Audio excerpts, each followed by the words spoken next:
ওকে, তাহলে আমরা তোমাদেরকে বলেছিলাম যে 17-র পরে অক্টাল সংখ্যা কোনটা আসবে। তোমরা একটু আমাকে এখনই লিখে দাও কমেন্টে 17-র পরে অক্টাল সংখ্যা কোনটা আসবে।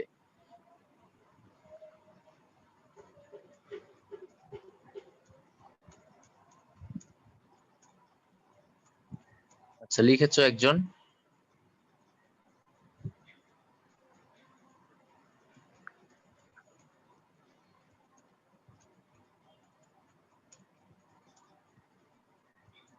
আচ্ছা, আমাদের প্রশ্ন ছিল হচ্ছে যে অক্টাল সংখ্যায় 0 থেকে 7 পর্যন্ত লিখলাম, তারপরে 7-এর পরে 10, 11, 12, 13, 14, 15, 16, 17 আসবে, তারপরে কত আসবে। তো একজন হচ্ছে অ্যান্সার দিয়েছে, দুইজন দিয়েছে। তো দেখো 17-র পরে যে সংখ্যাটা আসবে সেটা হচ্ছে 20। আরেকজন দিয়েছে। কেন 20 আসবে? কারণ হচ্ছে এখানে 7 পর্যন্ত প্রতীক শেষ। 7 পর্যন্ত শেষ মানে কি আবার 0 থেকে শুরু হবে, 0, 1, 2, 3, 4, 5, 6, 7, 8 এভাবে করে শুরু হবে। তো যদি আবার শুরু হয় তাহলে কি হবে, এখানে এই 17-র পরে আসবে হচ্ছে আবার 20, 21, 22, 23, 23, তারপর হচ্ছে 24, 25, 26, 27, 28 এইভাবে করে হচ্ছে আসবে 29। এখানে 28 আর 29 এটা কিন্তু হবে না। কেন হবে না? কারণ 8 আর 9 হচ্ছে এখানে ভ্যালিড না, তার মানে আমাদের এখানে থেমে যেতে হবে।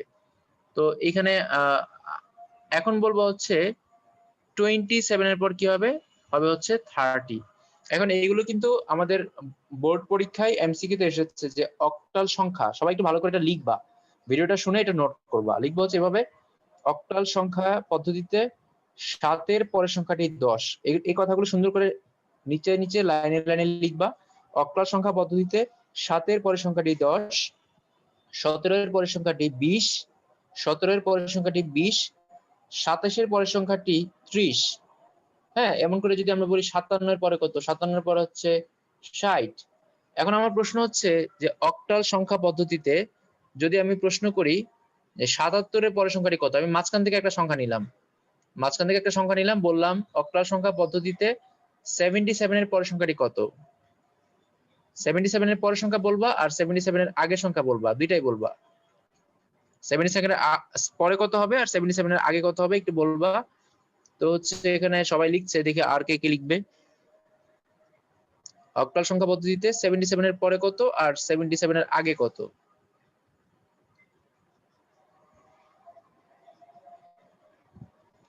আচ্ছা, দুইজনের অ্যান্সার পেলাম, তিনজন পেলাম।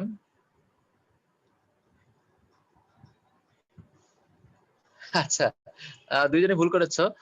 দেখো 77 এর আগে হচ্ছে 76, ঠিক আছে, কিন্তু এরপরে কিন্তু 80 আসবে না, আসবে কারণ 8 তো আমাদের এখানে নাই।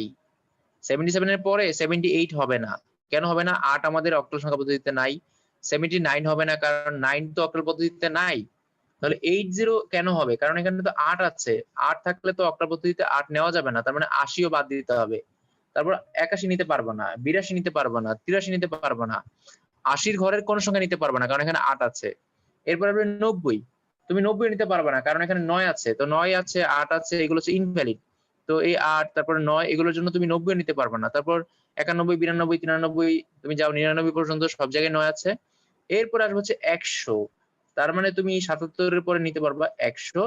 এই পরীক্ষাটা, এই প্রশ্নটা বোর্ডের এমসিকিউ সবচেয়ে বেশি বার এসেছে যে 7-এর কত,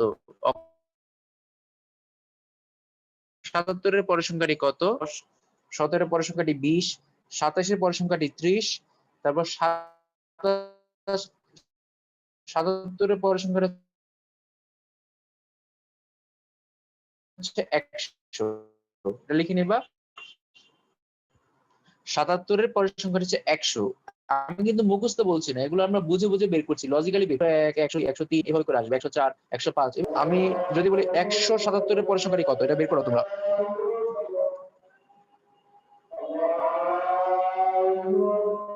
তোমাদের কাছে প্রশ্ন হচ্ছে 177-এর পরের সংখ্যাটি কত। সবাই একটু চিন্তা ভাবনা করে বের করো। আচ্ছা, দুইজন আনসার দিয়েছে, ভেরি গুড, দুইজনের হয়েছে।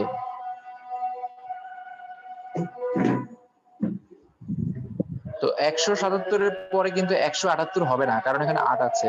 179 হবে না, 9 আছে। 180 হবে না, 8 আছে। 180 ঘরের কোন সংখ্যায় হবে না, কারণ এখানে 8 আছে।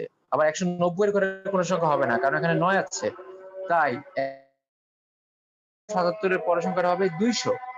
177 এর পরের সংখ্যাটা হবে 200। এটাও পরীক্ষাতে এসেছে, তো তোমরা নোট করো 177 এর পরের সংখ্যাটি 200।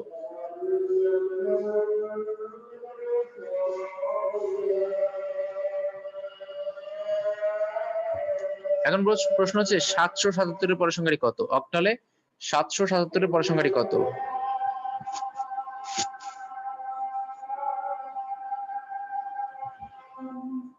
তোমরা একটু কমেন্টে লিখে দাও।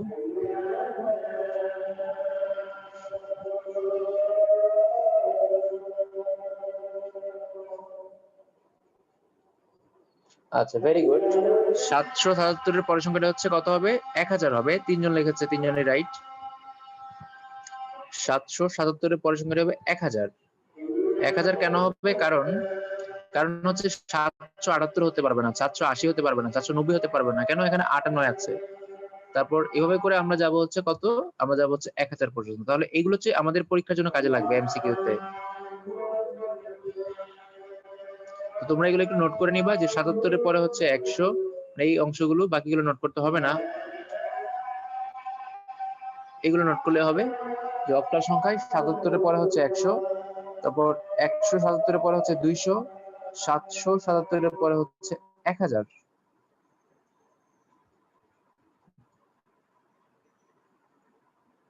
এখন দেখো, আমি যদি বলি যে অক্টাল সংখ্যা যদি যোগ করতে বলা হয়, অক্টাল সংখ্যা যদি যোগ করতে বলা হয়, তাহলে তুমি কিভাবে যোগ করবা? নরমাল ডেসিমাল যোগ তো আমরা পারি, তাই না? আমরা নরমাল ডেসিমাল যোগগুলো করতে পারি। এখন যদি আমরা অক্টালে যোগ করি, তাহলে কিভাবে যোগ করতে হবে? তো আমরা নরমাল ডেসিমাল যোগ একটু দেখে আসি, জাস্ট আমরা ছোটবেলার যোগগুলো একটু মনে করে আসি। ধরো আমি বললাম নরমালি ডেসিমাল সংখ্যা আমি যোগ করছি, আমি বললাম 25 আর তার নিচে নিলাম হচ্ছে 36।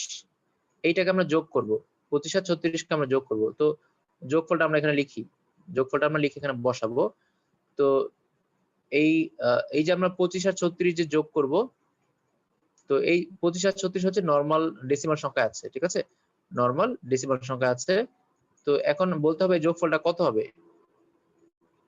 তো 25 আর 36 যোগ করলে কি হয়, আমরা এখানে কি লিখি? প্রথমে 6 আর 5 হচ্ছে লিখি 11, তাই তো? 6 আর 5 হচ্ছে 11-র 1, হাতের কত 1 হয়, তাই তো? 6 আর 5 11, হাতের 1। হাতের 1 এনে আমরা কি করি? হাতের 1 এনে এখানে যোগ করি, 3 আর 2 5, হাতের 1 হচ্ছে 6। 3 আর 2 5, হাতের 1 হচ্ছে 6। তো এখানে 5 আর 6 হচ্ছে কত? 5 আর 6 হচ্ছে 11-র 1 লিখলাম, হাতের 1, আর হাতের 1 এনে আমরা সামনে যোগ করেছি। এখন অক্টালে যখন যোগ করবা, তখন কিন্তু এই বিষয়টা মাথায় রাখতে হবে। ধরো আমি বললাম 77 এর সাথে 1 যোগ করলে কত হবে? প্রথমে একটা সিম্বল যোগ করি আমরা। প্রশ্ন হচ্ছে 77 এর সাথে 1 যোগ করলে কত হবে, এটা আমি যোগ করব। এখন 7 আর 1 যোগ করলে কত হবে? কে বলতে পারবা? 7 আর 1 যোগ করলে কত হবে?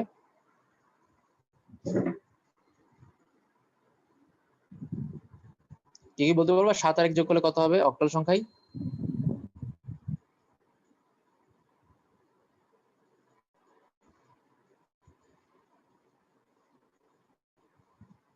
স্যার 70। 7 আর 1 যোগ করো, 7 আর 1 যোগ করলে কত হবে?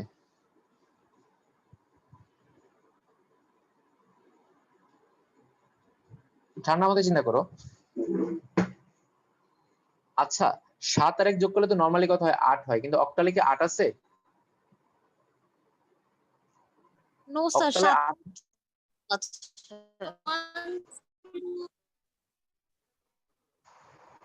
10 হবে না? 7 আর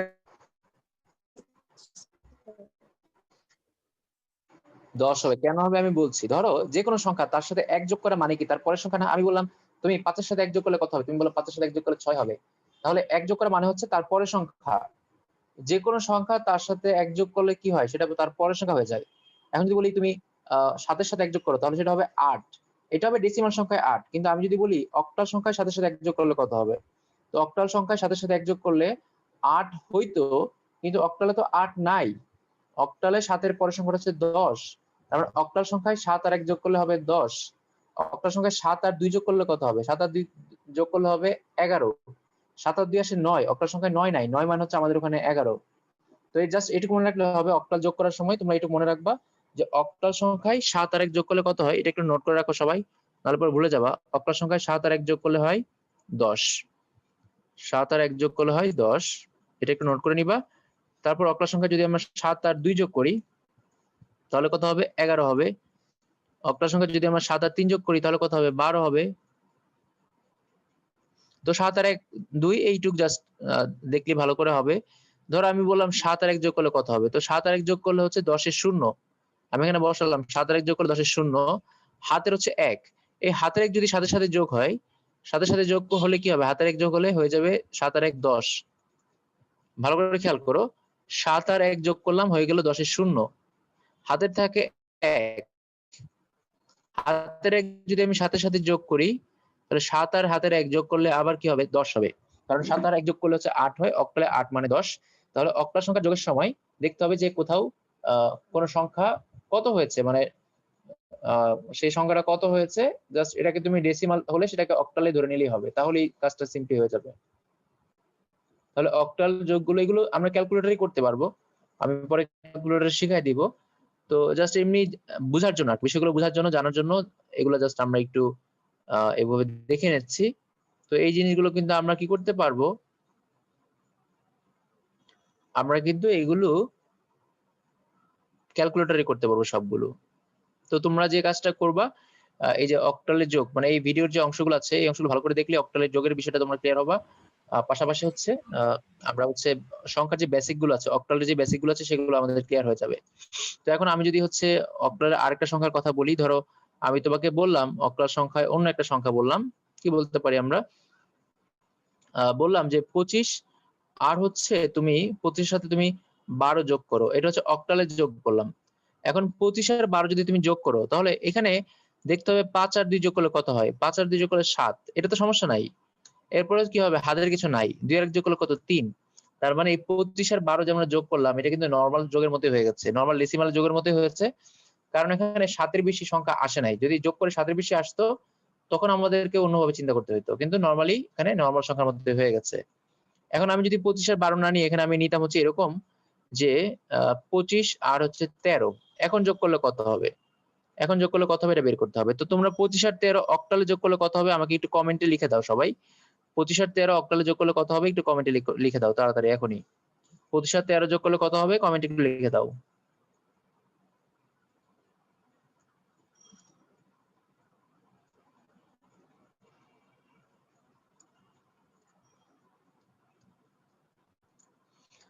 ওকে, সবার অ্যান্সার আমি তাড়াতাড়ি চাই।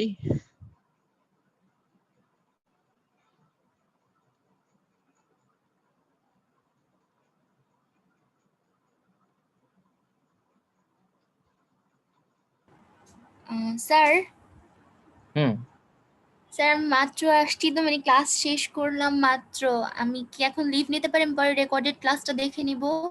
হ্যাঁ অবশ্যই, এখন দেখে তোমার লাভ হবে না, আমরা এখন শেষ করব অবশ্য, তুমি দেখে নিতে পারবা। স্যার তাহলে আচ্ছা, স্যার লিভ আপনি নিতে পারো, রেকর্ডেড সমস্যা ক্লাসের নাই, লিংকটা দিয়ে দিয়েন। তোমাকে দিয়ে দেবে। আচ্ছা,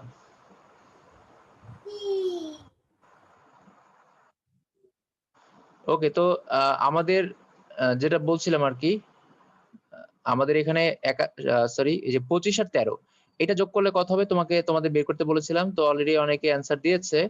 তো আমরা হচ্ছে এখানে যোগটা করে ফেলি। দেখো 5 আর 3 যোগ করলে কত হয়, 5 আর 3 যোগ করলে অক্টালে, অক্টালে আলাদা, কিন্তু নরমালি 5 আর 3 যোগ করলে 8 হয়। অক্টালে 8 বলে কিছু নাই। 5 আর 3 যোগ করলে অক্টালে হয় হচ্ছে কত, 8, আর অক্টালের 8 মানে হচ্ছে আমাদের ডেসিমালের 10। তাহলে আমরা লিখবো হচ্ছে 10 এর শূন্য, হাতের হচ্ছে 1, হাতের 1 এখানে 2 আর 1 3 হয়, তার সাথে 1 যোগ করলে হয়ে যাবে 4। তার মানে আমরা পেয়ে গেলাম 25 আর 13 অক্টালে যোগ করলে হয়ে যায় 40। তো এইভাবে করে তোমরা আশা করি অক্টালে যোগ করতে পারবা। তো যদি তোমার নরমাল অক্টাল সংখ্যাগুলো সম্পর্কে ভালো ধারণা থাকে তাহলে তোমাদের এই যোগগুলো করতে সমস্যা হবে না।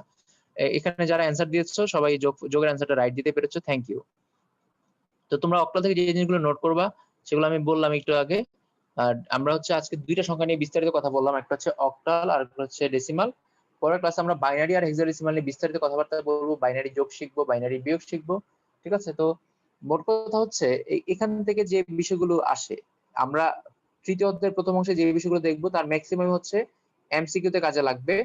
পাশাপাশি থিওরিতেও তো থাকবেই, সৃজনশীলও আসে। তো এমসিকিউটা ভালো করে পারার জন্য যদি আমরা এমসিকিউ ভালো করে পারতে চাই, সেক্ষেত্রে আমাদের হচ্ছে কি করতে হবে, এই অংশগুলো বুঝে পড়তে হবে। আচ্ছা, রিয়ে বলেছে 66 হলে, তো তুমি 66 নিয়ে একটা সংখ্যা বানাই দেখো। আমি আসলে কিভাবে বুঝাবো 66 এর সাথে কি আছে। আচ্ছা রিয়া, তুমি বলো আর কি 66 এর সাথে কত চাও? অন্য যে কোনো একটা সংখ্যা ধরো, কত নিব? 22, 23 বা 34, 32? ধরতাম শুধু হ্যাঁ বলো, 39 যদি 39 নিবা তাই তো? 66 যোগ 3 আচ্ছা এই তো 39। আচ্ছা ঠিক আছে। এখন এইখানে আমরা যদি এটাকে যোগ করতে যাই, তাহলে আমরা কিভাবে যোগ করব? এখানে যে সংখ্যাটা প্রথম যেটা ভুল করেছো সেটা হচ্ছে অক্টালে 9 বলে কিছু নাই। তার মানে তুমি 9 নিতে পারবা না। পারবা? অক্টালে 9 নিতে পারবা না। অক্টালে তো নাই। অক্টাল যুগের মধ্যে 8, 9 তো থাকবেই না। বড় জোর 7 পর্যন্ত থাকতে পারে। তাই তো? অক্টালে বড় জোর 7 পর্যন্ত থাকতে পারে। তো তুমি এখানে কি করবা? তুমি এখানে যদি যোগ করো, 6 আর 7 যোগ করলে কত হয়? 6 আর 7 যোগ করলে 13 হয়। এখন অক্টালে আমাদের 13 বলতে আমরা কি বুঝেছিলাম সেটা একটু আমরা দেখি। তো আমরা অক্টালে জানি 7 এর পরে হচ্ছে কত? 7 এর পরে হচ্ছে 10, তারপরে ছিল 11, তারপরে ছিল 12, তারপর ছিল 13, তারপর ছিল 14, তারপর ছিল 15, তারপর ছিল 16, তারপর ছিল 17, এরকম করে আসবে। তাহলে অক্টালে 7 এর পরে হচ্ছে 10, মানে এটা হচ্ছে আমাদের 8 এর সমান। এটা হচ্ছে 9 এর সমান। এটা হচ্ছে 10 এর সমান। এটা হচ্ছে 11 এর সমান। এটা হচ্ছে 12 এর সমান। এটা হচ্ছে 13 এর সমান। তাহলে অক্টালে যদি আমরা বলি যে 13 মানে হচ্ছে কত হবে? 13 হচ্ছে আমাদের ডেসিমালের, মানে আমাদের ডেসিমালের যে 13 সেটা হচ্ছে অক্টালের 15। একেবারে সহজ হিসাবটা হচ্ছে, আচ্ছা আমি একটু ভুল করেছি, এটা হচ্ছে 8, 9, 10, 11, 12, 13 না, ঠিক আছে, 7 এর পরে 10, 11, 12, 13, 14। হ্যাঁ ঠিক আছে। তো আমাদের যদি বলা হয় অক্টালের 13 কত হবে, অর্থাৎ অক্টালের শেষ সংখ্যাটা দেখো, যদি এখানে 7 বলা হয়তো তখন আমরা হিসাব করতাম 7 আর 7 কত? 14। তো এখানে অক্টালে 7 এর পরে সংখ্যা হচ্ছে 10। এই 10 কে আমরা বলি হচ্ছে ডেসিমালে 8 বলি। তো আমরা একটু ব্র্যাকেটে লিখি জাস্ট বোঝার সুবিধার জন্য। আমরা যখন সংখ্যাগুলো সবগুলো পড়বো তখন দেখবো যে এইগুলো তোমাদের মুখস্থ হয়ে গেছে। তখন তোমাকে আর মনে করতে হবে না যে কোনটা কত ছিল যেন। এগুলো যখন আমরা সামনে পড়বো তখন দেখবো এগুলো তোমাদের একবার মাথার মধ্যে গেঁথে গেছে। তখন তোমাকে এগুলো হচ্ছে আর মুখস্থ করতে হবে না। অটোমেটিক হচ্ছে তোমার মাথায় এগুলো চলে আসবে। জাস্ট আপাতত যেহেতু এটা প্রথম তোমরা শুনছো এই জিনিসটা, প্রথমে একটু অসুবিধা হবে, তারপরে দেখবে যে এগুলো তোমাদের কাছে ইজি লাগছে। মনে হবে যে এগুলো তো আমার জানাই আছে, আলাদা করে মুখস্থ করবো কেন।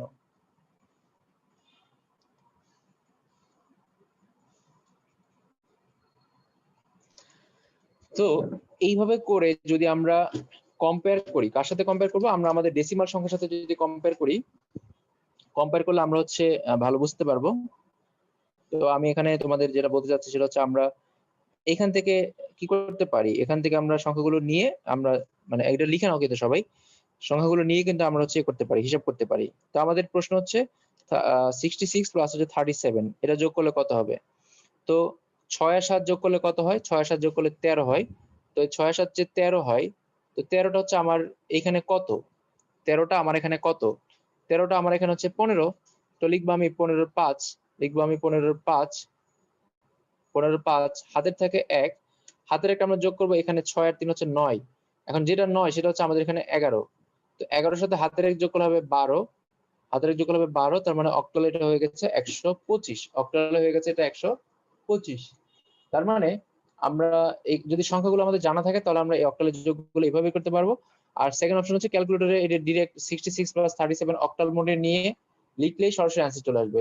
তাই হচ্ছে এই যোগ বিয়োগ নিয়ে বেশি চিন্তা করা দরকার নেই, কারণ এগুলো ক্যালকুলেটরে করা যাবে। আর পরীক্ষা হলে আমাদের সাথে ক্যালকুলেটর থাকবেই, ঠিক আছে, কারণ হচ্ছে সায়েন্টিফিক ক্যালকুলেটর এলাও হয় পরীক্ষাতে।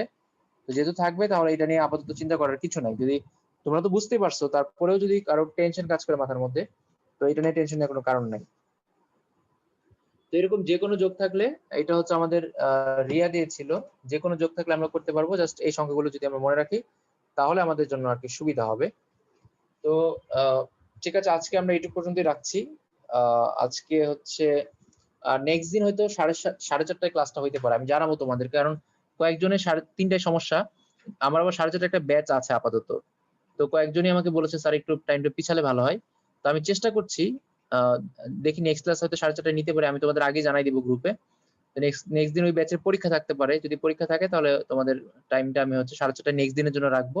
এরপর আমি চেষ্টা করছি টাইমটা 4:30 নেওয়ার জন্য। তো আমি খুব তাড়াতাড়ি ইনশাল্লাহ আশা করি টাইমটা 4:30 নিতে পারবো। তো ঠিক আছে, সবাই ভালো থাকবা, সুস্থ থাকবা, সাবধানে থাকবা, আমার জন্য দোয়া করবা। আজকে আমরা এখানেই রাখছি। ভালো থাকো সবাই, আল্লাহ হাফেজ।